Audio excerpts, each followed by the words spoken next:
Olá pessoal, tudo bem com vocês? Nesse vídeo a gente vai falar sobre o liberalismo. Nós já falamos sobre o iluminismo no outro vídeo, traçamos em linhas gerais as principais ideias que estavam circulando pela Europa no famoso século das luzes, e essas ideias também avançaram para o campo econômico. Por isso nesse vídeo a gente vai falar brevemente sobre as principais marcas daquilo que se chama de liberalismo, ok? Vamos nessa! Bem, a burguesia era uma força crescente no século XVIII e intensificava suas críticas ao sistema absolutista, ao regime absolutista. O iluminismo como um todo atacava muito o absolutismo, atacava a igreja, enfim, são características do absolutismo. Focando aqui no liberalismo, nós tínhamos a ideia do mercantilismo muito combatida pelos burgueses. O mercantilismo era um conjunto de ações dos regimes absolutistas, dos reinos, para manter a balança comercial favorável. Para isso interferiam na produção, interferiam no comércio, a busca constante por metais preciosos. Então o mercantilismo era um dos alvos dos burgueses no século XVIII. Os burgueses também atacavam os privilégios da nobreza. Privilégios medievais ainda persistiam vigentes no século XVIII. Isso incomodava a burguesia de sobremaneira, como é de se imaginar. Obviamente havia uma insatisfação popular, os mais pobres com problemas econômicos, e aí os burgueses, na ânsia de ter mais legitimidade, de ter mais peso às suas críticas, os burgueses atraíam o apoio das camadas mais pobres. Evidentemente, após todo o processo de mudanças que a Europa passou após essa pressão dos liberais, essa pressão dos burgueses, obviamente que a vida dos mais pobres não melhorou tanto assim como era angariado, como era imaginado por eles. Os liberais batiam muito na tecla da liberdade individual. E aí, pensando nessa ideia de liberdade individual, eles focavam muito na livre concorrência e no livre consentimento político. O livre consentimento político teria a ver com o direito de escolha, com o direito de você fiscalizar o poder político, fiscalizar o seu governante. Um dos grandes nomes nesse sentido foi John Locke. Ele era anterior ao século XVIII, John Locke, em inglês, mas suas ideias tiveram muito eco, muita circulação durante o século XVIII. John Locke era um defensor ferrenho da propriedade privada e foi muito utilizado como referência para os pensadores, tanto na Inglaterra quanto na França, aliás, no mundo inteiro. Tem uma frase que é muito famosa quando a gente estuda liberalismo, você já deve ter ouvido, ou lido, que é o laissez-faire, laissez-passer. Deixa fazer, deixa passar. O pensamento embutido nessa frase, nessa expressão, é de que o Estado deve interferir o mínimo possível na economia, garantindo somente o seu funcionamento, fiscalizando quando necessário, garantindo a propriedade privada. Já falei de livre consentimento político e tem também a questão da livre concorrência, que era crucial para os liberais. Quando eu falo em livre concorrência, é mais um ataque aí à ação do Estado, uma crítica ao mercantilismo absolutista. Para Adam Smith, e aí nós temos o principal nome do liberalismo, para Adam Smith, a riqueza de uma nação não é medida pela quantidade de metais ou pela balança comercial favorável.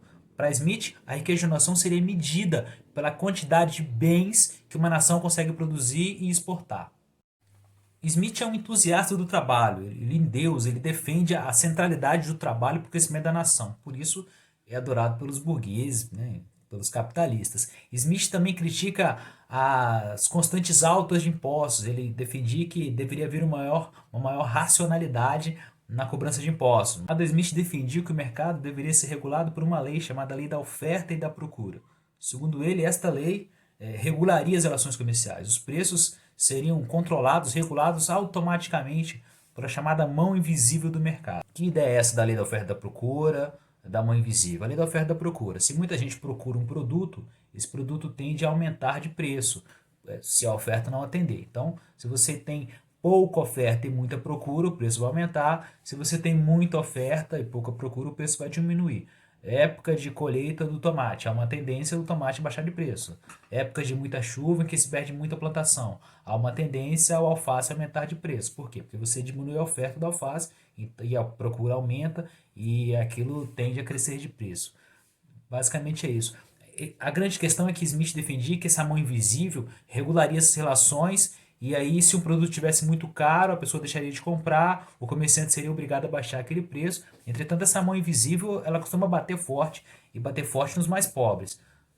Eu gravo esse vídeo aqui na pandemia, lá atrás, no começo da pandemia, houve um aumento da procura por botija de gás. E o que aconteceu? O preço disparou. Pessoas começaram a comprar gás para estocar e alguns, vendo essa correria pela botija de gás, alguns comerciantes aumentaram exageradamente. E aí muitas pessoas não tiveram condições de comprar um gás que seria 60, 70 reais, passou a 120, 130, e o cara não tem esse dinheiro. E aí faz o quê? Cozinha a lenha, cozinha na casa do vizinho. Então, a mão invisível que garantiria o funcionamento da economia e o bem-estar social, essa mão invisível, ela costuma bater pesado e bate pesado dos mais pobres. Então a gente tem que tomar cuidado com aquilo que a gente defende, porque as coisas não funcionam assim.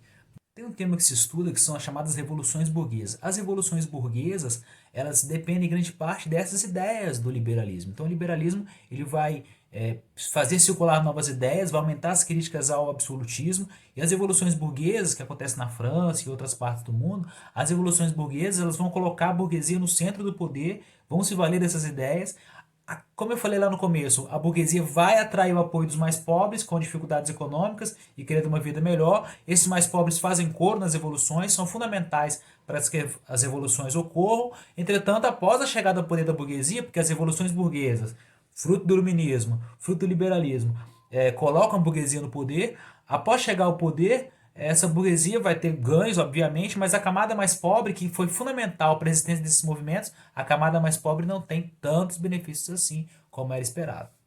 Então é isso, pessoal. Espero que vocês tenham entendido. Esse vídeo eu trouxe algumas informações sobre o liberalismo, complementando um outro vídeo aqui que eu já fiz sobre o iluminismo. Espero que tenha ficado claro. E aí, te aguardo no próximo vídeo. Abraço.